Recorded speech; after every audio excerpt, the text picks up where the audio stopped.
Welcome students. आज हम करेंगे लेक्चर 4 सक्सेसिव डिफरेंशिएशन। इसमें भी हम फाइंड करेंगे nth derivative of root a x plus b. तो हमने निकालना है nth डेरिवेटिव ऑफ दिस। सबसे पहले हम लेट कर लेते हैं इसको y is equal to root of a x plus b which is equal to, हम इसको क्या लिखते हैं, ए एक्स प्लस बी की पावर 1/2।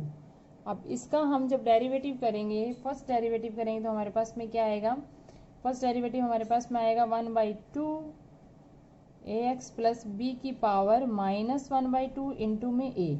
ठीक है। जब हम इसका सेकंड डेरिवेटिव करेंगे तो हमारे पास में क्या आएगा, 1/2 and -1/2 a x plus b की पावर -3/2 इंटू में ए स्क्वायर। ठीक है।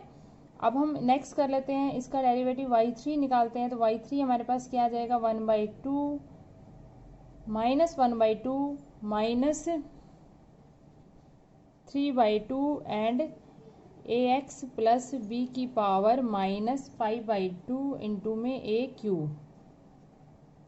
यहाँ से हमारे पास में टर्म्स आ गई है, इसको हम थोड़ा सा ठीक लेते हैं, यानी कि -1 की पावर कितनी आ जाएगी, 2 आ जाएगी। -1 की पावर हमारे पास में क्या आ गई है, 2, और 1/2 यानी ये आ जाएगा 1 इंटू 3, और नीचे 2 की पावर कितनी आ जाएगी, 3, और ये आ जाएगा ए एक्स प्लस बी की पावर -5/2 इंटू A3। ठीक है। इसके साथ में हम अब नेक्स्ट जब हम डेरिवेटिव निकालेंगे, एक बार और निकाल लेते हैं एक डेरिवेटिव और, ताकि आपको थोड़ा सा nth डेरिवेटिव निकालने में इजी हो जाए। तो y4 हमारे पास में क्या आ जाएगा, इसी के अकॉर्डिंग 1/2 -1/2 -3/2 -5/2 इंटू में ए एक्स प्लस बी की पावर -7/2 इंटू ए की पावर 4। इसको भी हम इसी फॉर्म में लिख लेते हैं। तो हमारे पास में क्या आ जाएगा, -1 की पावर 3, ऊपर आ जाएगा 1 3 5, और नीचे हमारे पास 2 की पावर 4 आ जाएगा, और इंटू में आ जाएगा ए एक्स प्लस बी की पावर -7/2 इंटू ए की पावर 4। तो ये आ गया है। तो nth डेरिवेटिव जो हम निकालेंगे, क्योंकि हमने जब सेकंड डेरिवेटिव निकाला था तो हमारे पास में क्या टर्म्स आई थी, 1 की पावर 1 अपॉन में 2 का स्क्वायर ए एक्स प्लस बी की पावर -3/2 ए स्क्वायर। जब हमने y3 निकाला था तो हमारे पास में क्या आया था, -1 की पावर 2। तो जब हम yn निकालेंगे तो हमारे पास में क्या आ जाएगा, यानी कि थर्ड डेरिवेटिव में -1 की पावर 2 आया, फोर्थ डेरिवेटिव में -1 की पावर 3 आए, तो nth डेरिवेटिव में -1 की पावर क्या हो जाएगी, एक कम, यानी कि n-1। उसके बाद सेकेंड डेरिवेटिव में 1 आया था, थर्ड में 1 इंटू 3 आया था, फोर्थ में 1 इंटू 3 इंटू 5, यानी कि फर्स्ट डेरिवेटिव जब हमने सेकंड डेरिवेटिव किया था तो हमारे पास में सिर्फ 1 आया था। थर्ड डेरिवेटिव जब हमने किया था तो हमारे पास में पहले 2 ऑड नंबर्स का मल्टीप्लिकेशन आया था, 1 इंटू 3। जब हमने फोर्थ डेरिवेटिव किया था तो हमारे पास में फर्स्ट 3 ऑड नंबर्स का मल्टीप्लिकेशन था, 1 इंटू 3 इंटू 5। तो nth डेरिवेटिव में हमारे पास में क्या आ जाएगा, 1 इंटू 3 इंटू 5 से लेकर कितने फैक्टर्स हो जाएंगे, n-1 फैक्टर आ जाएंगे, एक कम फैक्टर्स आ जाएंगे ना हमारे पास में। जैसे फोर्थ था तो हमारे पास में 3 फैक्टर्स का मल्टीप्लिकेशन था, तो ये जब हम करेंगे तो हमारे पास क्या हो जाएगा, n-1 फैक्टर्स आ जाएंगे। अपॉन में क्या आ रहा है, 2 की पावर 4। जब फोर्थ डेरिवेटिव है 2 की पावर 4 है, थर्ड डेरिवेटिव 2 की पावर 3 है, तो यहाँ पर nth डेरिवेटिव में 2 की पावर क्या आ जाएगी, n आ जाएगी। अब ये जो ए एक्स प्लस बी है, जब हमने फर्स्ट डेरिवेटिव किया तो पावर -1/2 थी, सेकंड डेरिवेटिव में -3/2 थी, थर्ड डेरिवेटिव -5/2 थी, फोर्थ में -7/2 थी। तो यहाँ पर जब हम nth डेरिवेटिव करेंगे तो हमारे पास में ऑड नंबर्स का क्या आ जाएगा, 2n-1/2 आ जाएगा। और ये जब हमने a निकाला था सेकंड डेरिवेटिव में 2, a की पावर 2 थी, थर्ड में 3 थी, फोर्थ में 4 थी, तो इसमें मल्टीप्लिकेशन में a की पावर क्या आ जाएगी, n आ जाएगी। तो ये सारी जो है वो हमारे पास में सॉरी माइनस में आ जाएगी, नहीं वैल्यूज, यानी कि हमारे पास में वैल्यूज क्या आ जाएगी, nth डेरिवेटिव हमारे पास में आ जाएगा -1 की पावर n-1, 1 इंटू 3 इंटू 5, और n-1 जब हम फैक्टर्स निकालेंगे तो n-1 फैक्टर हमारे पास क्या होते हैं, 2n-3 आ जाएगा लास्ट टर्म। ठीक है ना। n-1 फैक्टर तक हमने इसका मल्टीप्लाई, तो लास्ट जो n-1 फैक्टर्स का जो लास्ट टर्म आएगी हमारे पास क्या आ जाएगी 2n-3, और ये क्या आ जाएगा 2 की पावर n, और यहाँ पर हमारे पास में क्या आ जाएगा a की पावर n अपॉन में ax प्लस b की पावर 2n-1/2। तो इस तरीके से हमने इसका nth डेरिवेटिव फाइंड आउट करना है। इसके बाद हम एक और करते हैं कि अगर हमारे पास में हमने फाइंड करनी है वैल्यू, nth डेरिवेटिव निकालना है, find the nth derivative of, find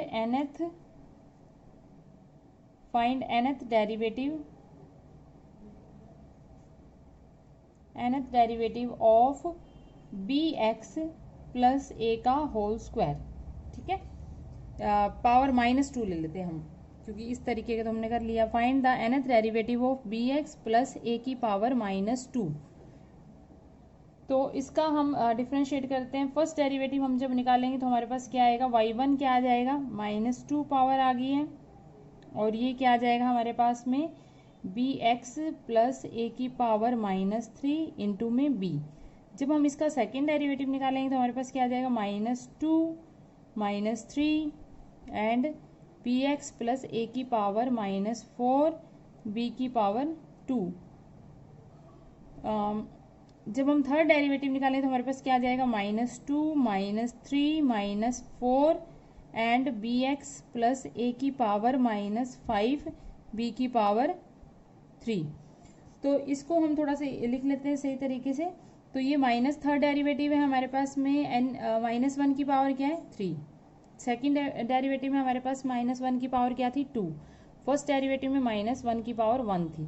तो यहाँ से माइनस, और ये वैल्यूज क्या आ गई हमारे पास में 2 3 4 इनटू में क्या है bx प्लस a की पावर -5।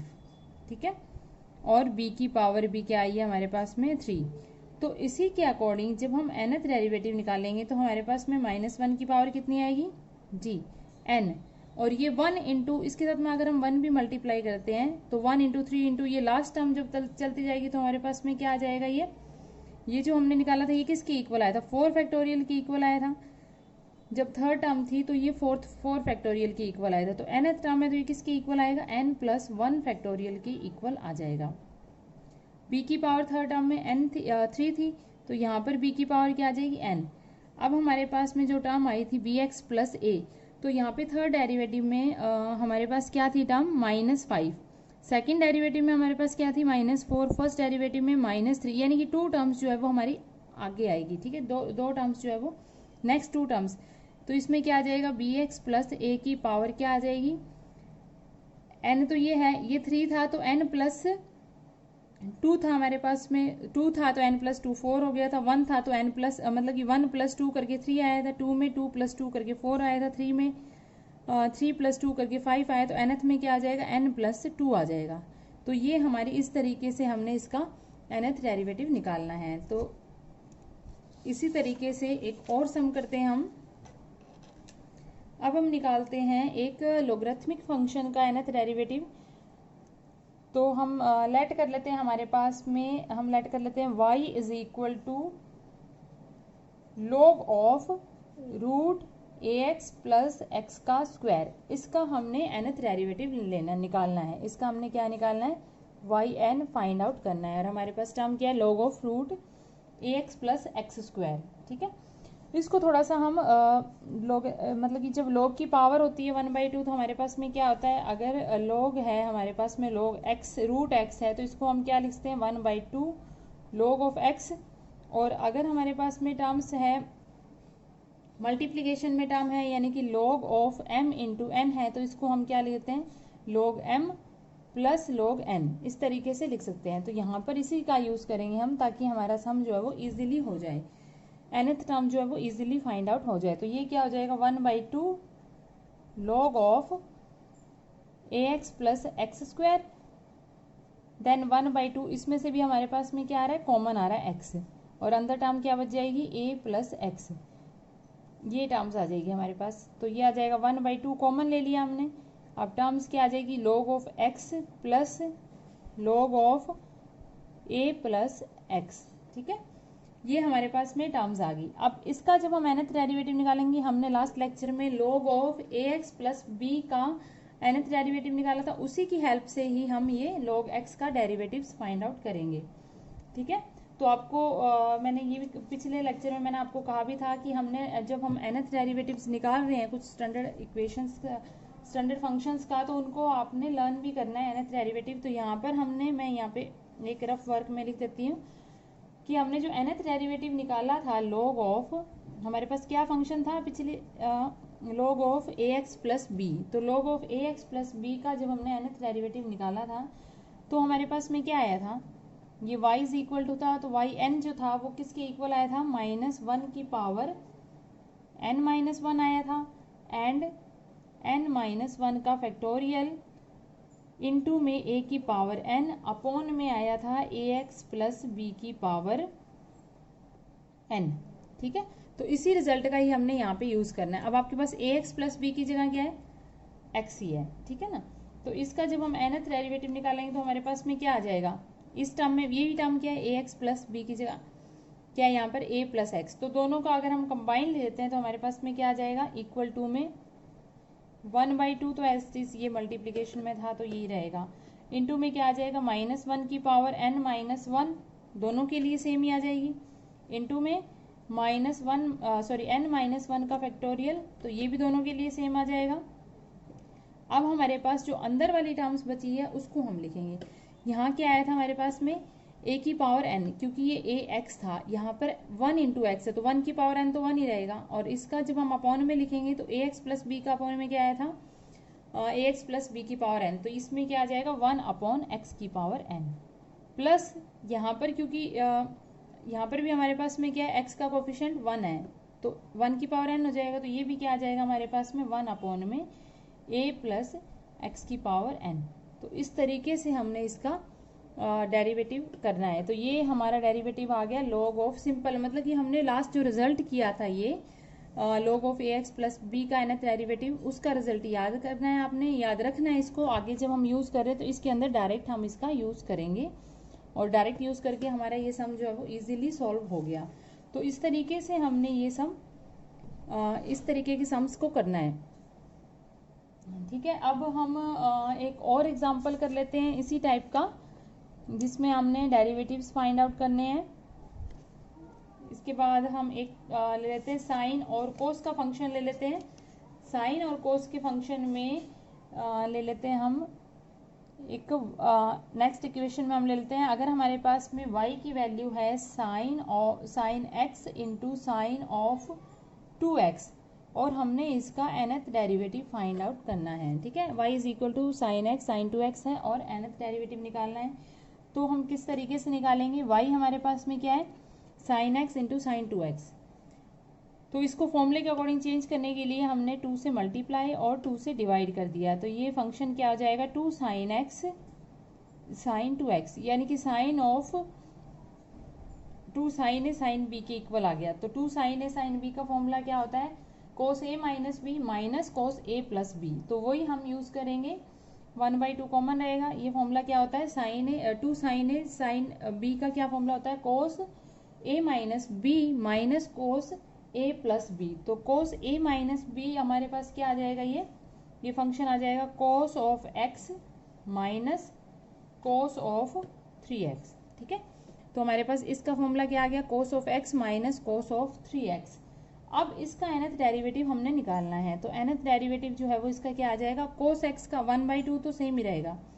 अब लास्ट लेक्चर में मैंने आपको बताया था कि cos of ax plus b है, तो उसका हमने nth डेरिवेटिव क्या होता है हमारे पास में, तो ये मैं रफ में आपको लिख देती हूँ कि अगर हमारे पास में है फंक्शन था cos of ax plus b, ठीक है, तो उसका nth डेरिवेटिव हमने क्या निकाला था, nth डेरिवेटिव हमारे पास में yn जो था वो किसकी इक्वल आया था, a की पावर n, और कोस के अंदर जो भी टर्म्स है उसके साथ में n π/2 ऐड करना था। तो हमारे पास आया था ax plus b plus n π/2।